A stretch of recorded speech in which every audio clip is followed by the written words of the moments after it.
Hello and welcome to Bourbon and Baby. My name is Jay. Max will not be joining us today because, well, Max is a baby and babies don't drink Rabbit Hole bourbon. So for today's review, I have Rabbit Hole. This is their Cavehill, which is a 4-grain bourbon. It's Kentucky straight bourbon whiskey. Now, if you're familiar with Rabbit Hole or not, they're not a very old brand, but when they were first released, they didn't have the names like the Cavehill here. This was their original bourbon release, was this 4-grain blend. And it's actually a no rye blend, even though it's a 4-grain. Generally, you would think a 4-grain would have rye and wheat, but this has no rye in it. In fact, it is 70% corn, 10% malted wheat, 10% honey malted barley, and 10% malted barley. So a really unique mash bill. One thing I absolutely love about Rabbit Hole is just their bottle design. It's sleek, it's sexy, it looks great on the shelf. It gives you that feeling that it's a premium bourbon, right? You just look at it and it's appealing, and you know, you never judge a book by its cover, but if you were, this would be, you would give this one good marks, right? So the cool thing about Rabbit Hole is, as like I said, they're a younger, a newer distillery, but they also have recently released a high rye bourbon. I believe it's called High Gold. They have a rye. They also have a bourbon that's finished in sherry casks. So they've got a great product line out there, and I'm really excited to dig into this. I have had this before. It's been a little while. I do remember liking it and enjoying it. But I'm excited to kind of dig into it and kind of see what I think again here. Now, this is a fairly young bourbon. It says it's aged for 3+ years. So I'm guessing most of this blend is going to be in that 3-year range or slightly more. And this was a gift from my wife for our 4-year anniversary. So happy anniversary. Love you. Thanks. Appreciate it. It comes in at 95 proof or 47.5 ABV. So let's kind of see what we get on the nose here.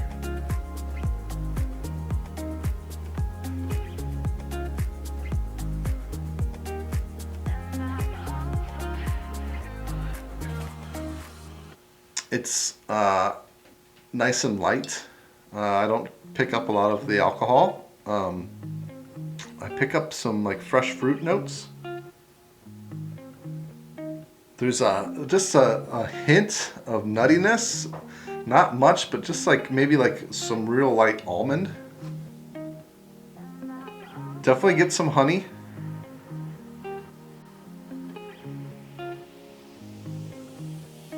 And there's a little bit of like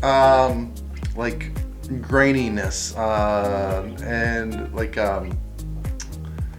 like a cereal grain, like think like Frosted Flakes. Actually, take Wheaties and frost them like you did Frosted Flakes, so you're getting that stronger kind of wheat grain character from the Wheaties, but then you're also getting that sweetness from the sugar of the Frosted Flakes. So yeah, a real enjoyable nose. Another thing to note here about Rabbit Hole is that they put this in at a low entry proof. So this goes into the barrel at 110 proof, which has really been a trend of newer distilleries. Michter's is pretty popular for doing that. I also believe that Wilderness Trail does that. So it's really been kind of a trend. And I think one of the reasons that's been a popular trend is because as you add that water before it goes into the barrel, that kind of allows those flavors to impart and of the barrel flavors to impart into the bourbon and make a lot more of an impact, because you're adding then less water when it comes out. So it's still being proofed down, in this case to 95 proof, but you're adding less water afterwards. So a lot of the integrity of that flavor of being in the barrel stays because of that low entry proof. So let's go ahead and give this a taste. Cheers.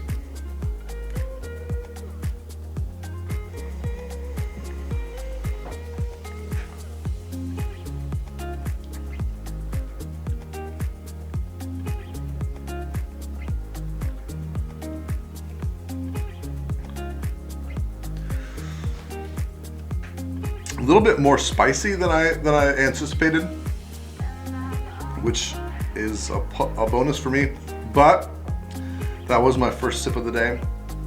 So before I make too many judgments, I'm gonna take another sip and you know, now that my tongue's been acclimated.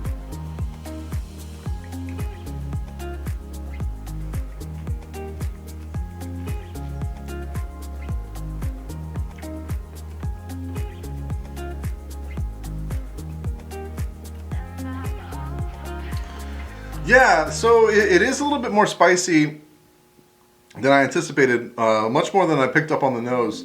And I think that is in large part because due to that barrel influence. I think you can really taste that oakiness, that char. They use a number 3 char, but they also use a toasted barrel. So it's a toasting and charring process. I am too dumb to get into the science of the difference that makes, but it's supposed to bring out a lot more of the flavor profiles, like the vanillas and the caramels from the wood.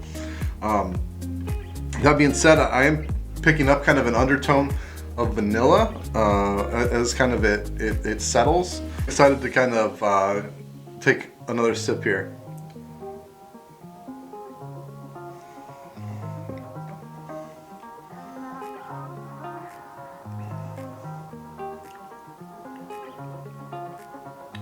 Yeah, it's like I get a pretty predominant honey note up front once that spiciness kind of fades away. Yeah, there's that spice, there's that honey, and that little bit of nuttiness I was picking up on the nose actually I think comes across more in the palate as well. It is kind of more of an almond note that I'm picking up, but it's really like, it gives off a little bit of heat, but for the most part, this is a really easy sipper. It's an enjoyable drink.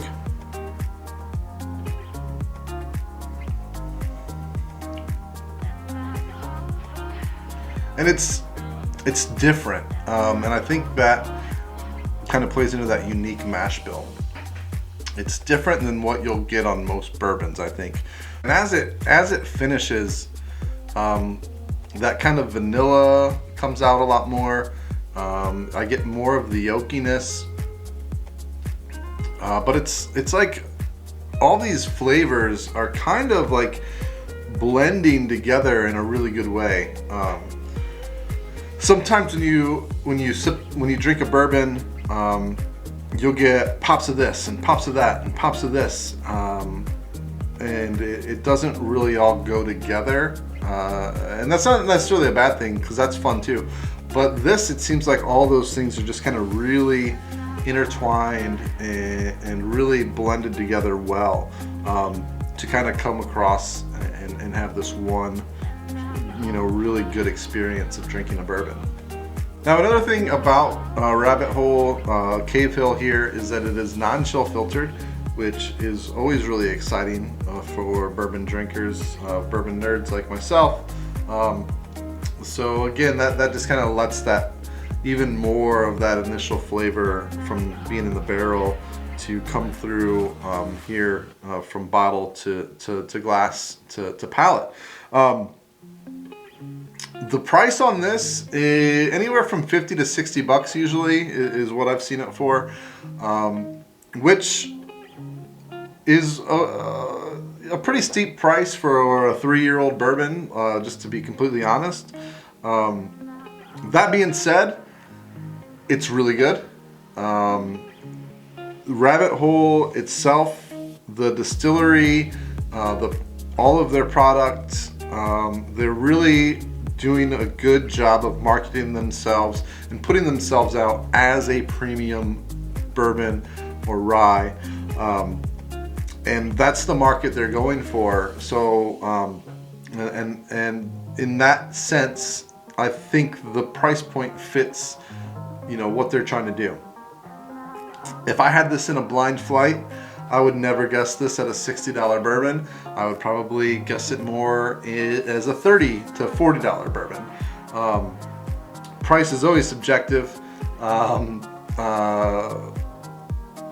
marketing always plays a role in that. They're in Louisville, Kentucky. I would love to visit their distillery. The last time I was in Louisville, I don't think they had opened yet, or maybe they had just barely opened.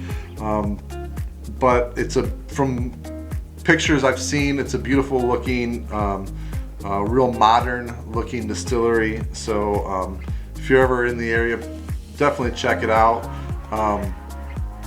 But yeah, it's a good bourbon.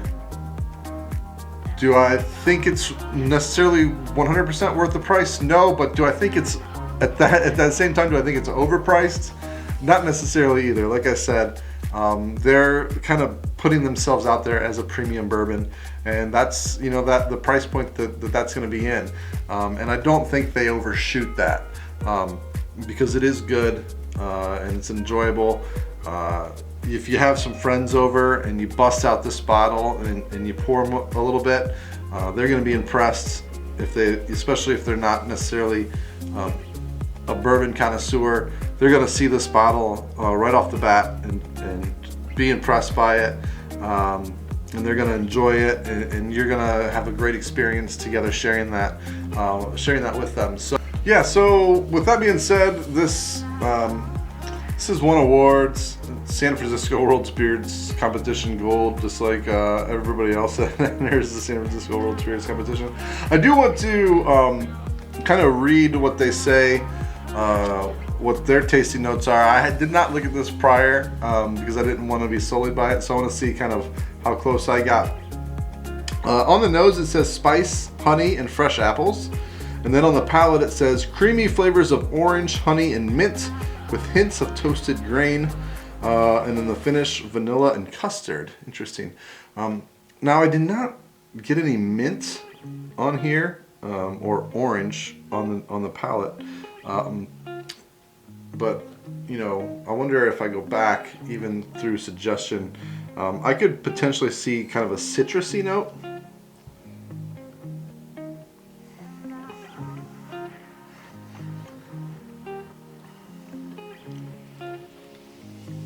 I wouldn't say it's prominent, but I can see kind of a hint of that, like kind of citrusy note that they were saying from the orange. Last thing I'll say about the Rabbit Hole's Cavehill here, they got the name Cavehill from Louisville's historic Cavehill Cemetery.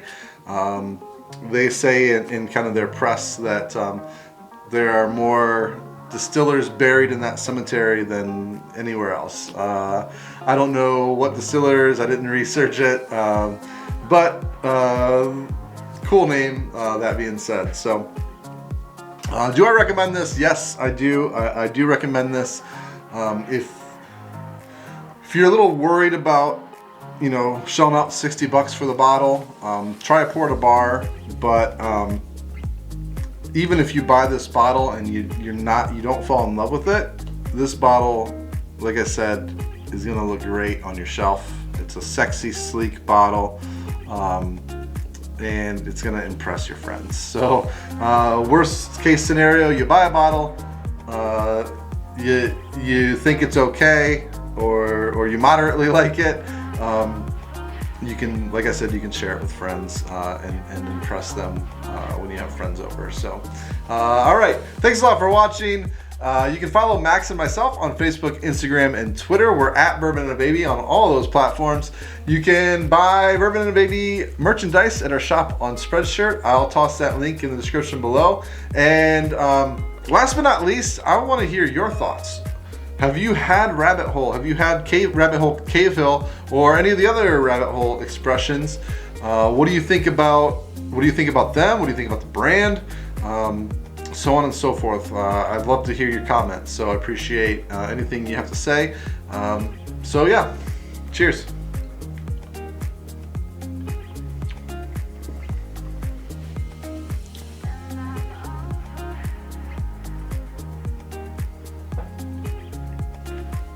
I think as I sip it more, I like it even more. So yeah, good stuff.